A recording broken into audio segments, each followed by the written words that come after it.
Today we're talking about when do you walk away? Now, in all seriousness, this is a very, very difficult question and really one that only you, when you're buying a property, can answer. So, what do I mean by that? If you are a first-time home buyer and you are scrimping and saving and you have, a very tight budget and you're scrimping and saving all the money you can to make the down payment and something comes up, it might be more prudent to walk away. If you've saved and saved and you have a lot of capacity and you make a lot of money, let's say, for a living, and you can save money, there might be a situation where you might be able to take on things that some other people couldn't. So let me give you some examples. As a buyer, the two big things that everyone's always worried about are something goes wrong in the inspection, something big, like, gosh, I'm trying to think of some big things. Foundation is really a big thing. That's a big one that's complicated, that's hard to figure out.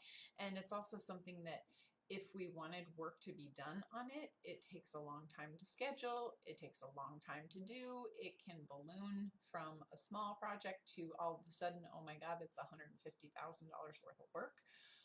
Pretty quickly.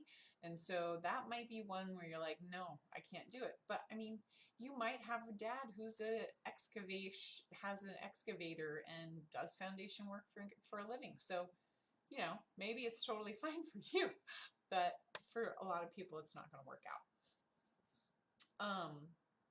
Most things though that come up, we can negotiate depending on how big it is and how much we don't know about the problem.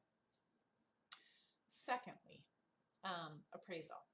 So the lender requires an appraisal in most situations, and that lender is going to send the appraiser out. They hire the appraiser, they choose who the appraiser is going to be. They send the appraiser out, and then the appraiser comes back and says, here's this house and this is what I think it's worth. Now, a few things that you should know that are kind of tricky. The appraiser has a copy of the contract, so they know exactly the number that they're shooting for.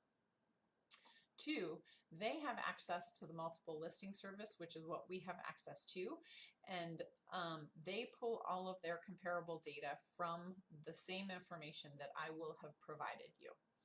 Now, in a market that is accelerating at the rate that this market is, houses that will have went into contract and closed are 60 days old. If the market's going like this and your comparables are here, they're not going to have caught up with where the market is. Does that make sense? So, say there's a house at 450 and a month ago it was worth 425. So the comparables that we're going to be looking at are going to be worth 425. So in an accelerating market, especially a market that's going as quickly as ours is, it's going to be difficult for the appraiser to find comparables to support the price that you're willing to pay in this market.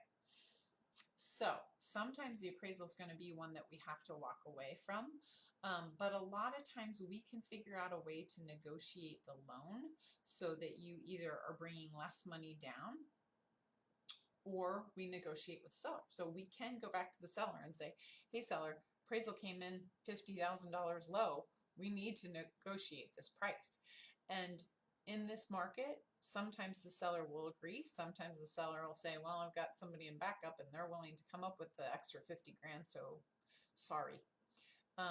So we have a few things at our disposal. Oh, and the third thing we can do is contest the appraisal. We can go back to the appraiser and say, hey, your comparables that you chose aren't that good, and here's why it is worth more. But those are still two very good reasons, inspection and the appraisal contingency, as to reasons why you would want to get out of the contract. Of course, if you have any questions about the process of buying or selling, I'm always here for you to answer any of your questions. And of course, subscribe to our YouTube channel. It's Paris Group Realty, where there's all kinds of more information that you might be curious about. I hope you have a great day. Talk to you soon. Bye-bye.